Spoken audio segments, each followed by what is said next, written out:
Hey, Michael, thank you so much for being here today. We're so grateful that we get to interview you. I would love if you could introduce yourself. Okay, my name is Michael Xavier Boggins, and I am the author of Gift in the Golden Pearl and Antiquity.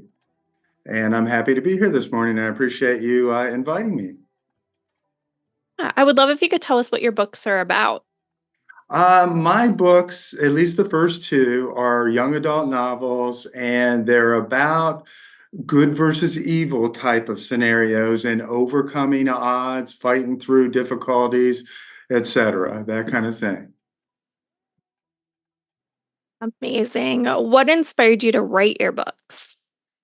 Well, let's see. It's been a number of years ago because my kids are now grown and they have their own lives. But back when I was going through a divorce and the kids were about 2 hours away from me, and I had to make this long drive to meet them every other weekend, which I did because I had to see them. But it was hard because it was at the end of the week and they were tired from everything they had been doing. And so I would tell them stories to kind of, occupy their minds while we were driving. And when other adults happened to be traveling with me, they said, "Michael, you should write these down. They're good stories." And so that kind of inspired me to begin my writing. Love that. When you were writing your books, who were you thinking of when it comes to who your books are for? Young adults. In particular, I like kids, and I know it sounds naive. I call them kids, young adults, but I know it sounds naive, but I do look at them as being our future. And so, I like kind of writing these stories again that are showing what young adults can accomplish, especially if they work together. And the future is theirs, and if I can throw anything out there that would be a positive influence, I like to do it. Love that. How long have you been writing and what made you really sit down and start? Well, I've been writing for quite a while, and even back when I was in school, I'm an electrical engineer by degree. I had to take some English classes, creative writing, and I really like that because it allowed me to use the other part of my brain, not just the math, calculus part. And so I like that part of it. So I'd say it kind of dated back to then. But then after the whole thing with the kids and the divorce and all that, I just one day I was just like, I'm gonna do what these folks have been telling me to do, and I started. The I guess you'd say the barriers to entry are small, are low cost. You can do it on paper or with your computer or a typewriter, and begin your journey of writing. And so, uh, you know, mm, that's how I kicked it off. Amazing. What is your schedule like when you are writing a book? Well, I have a job that's pretty demanding, so I work quite a few hours, and my schedule tends to be to get home at the end of the day. Renee's my wife. We have our dinner and whatnot, and then I'll take some time and just pull my computer out and just, see what I can do each evening. And then on the weekends, if I get a block of time, I'll sit down and see what I can get done there too. Amazing. What do you need in your writing space to help you stay focused? Well, I don't need a whole lot. I'm able to focus pretty well wherever I am. I think part of that is because as I said, I'm a degreed engineer and I worked at a company where I was on the shop floor troubleshooting equipment, working with people. A lot of times there's a lot of pressure, a lot of chaos, a lot of noise. When is that machine going to be back up and running? That kind of thing.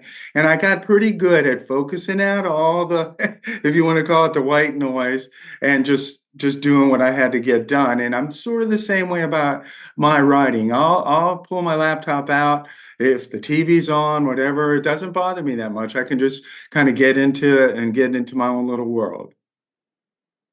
Amazing. What is your favorite writing snack and drink?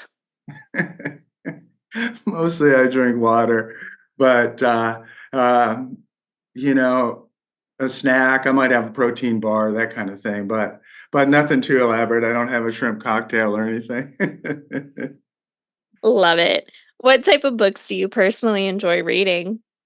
Jeez. I like a variety. I've read a lot of the classic novels, the oh, I don't know, Siddhartha and Jane Eyre and A Tale of Two Cities and all those things. But like other books like Divergent, Maze Runner, well, those aren't so new anymore, but the newer type novels. My kids recommended I do that because I'm writing in the young adult.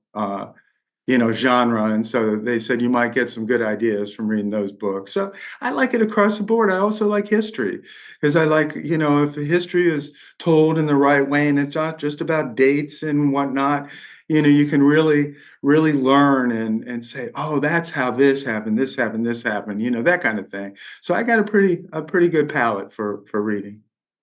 Love that. Are there any books or authors that inspired you to become a writer? I can't say there's a particular one. This dates back even before my school time when I was just a little kid. But mom and dad, every once in a while in the summer when we were off of school, they would like have this poetry night, like out of the blue. They would some would make them think about it. Mom would say, "Do you remember that poem?" And they would pull out the books and start reading to us. And mom also read other novels in one. Charlotte's Web, Across Five Aprils is another one. I just remember a whole variety of books that mom read to us, and I think that kind of put a grain in my brain that later paid dividends. Love that. What books did you grow up reading? Did you have an all-time favorite? Um, okay, so this sounds crazy for somebody who likes to write now, but I was not a big reader when I was younger. It I was such a spaz. They probably would have me on medication nowadays, but I was such a spaz. I couldn't settle down. The way I learned, the way I like to do things was with my hands. I like being out in the dirt, playing with my Tonka trucks and all that. So I didn't do a whole lot of reading until I was required to in high school. And that's when sort of that whole world of reading opened up to me. And I remember in particular, Siddhartha made a big impact on me. We had to read it in school, and I just thought, wow, because I grew up a Catholic, and that kind of other Eastern thinking really didn't cross my threshold until I read that. So I'd say that was a big influence. On the other side of that, now as an adult, what are your favorite series or authors that if they come out with something, you automatically grab it? Let's see. I don't have a whole lot of time for reading right now, but um, if I would say one, I like Charles Frazier. He wrote Cold Mountain, and I really like his writing style. So if I saw a release of his, I'd probably at least gravitate to it and read that back of the novel or the book and see what this that one would be about Love that.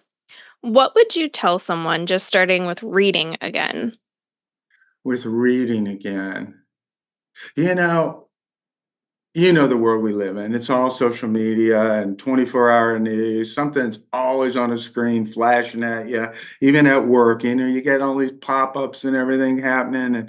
And I would say that try a book, try getting into that world and just filter everything else out and immerse yourself in the world of a book, of this creative place that you can't get to in any other way.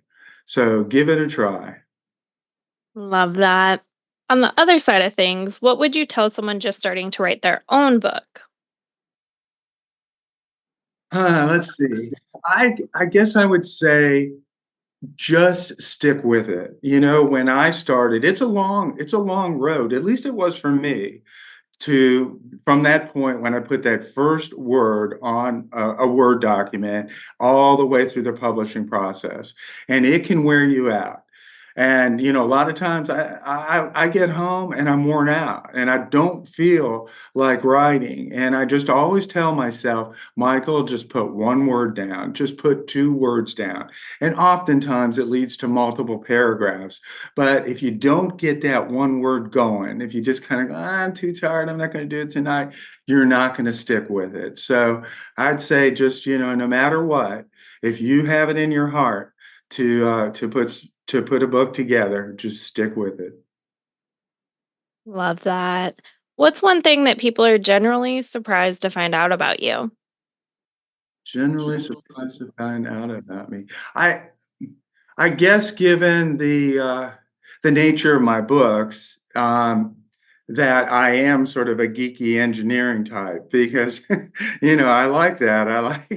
I like math. I like calculus. I like all those things. I used to swing a hammer for a living and, learn how to put houses together and all that kind of stuff. And so that's all this kind of sort of technical thinking stuff. And then when you look at what I write and whatnot, it seems, I'd say, quite a bit different than that. Sort of spiritual, metaphysical in cases, in parts of my books, and I think that would surprise people. Love that. Is there anything you would like to say or add?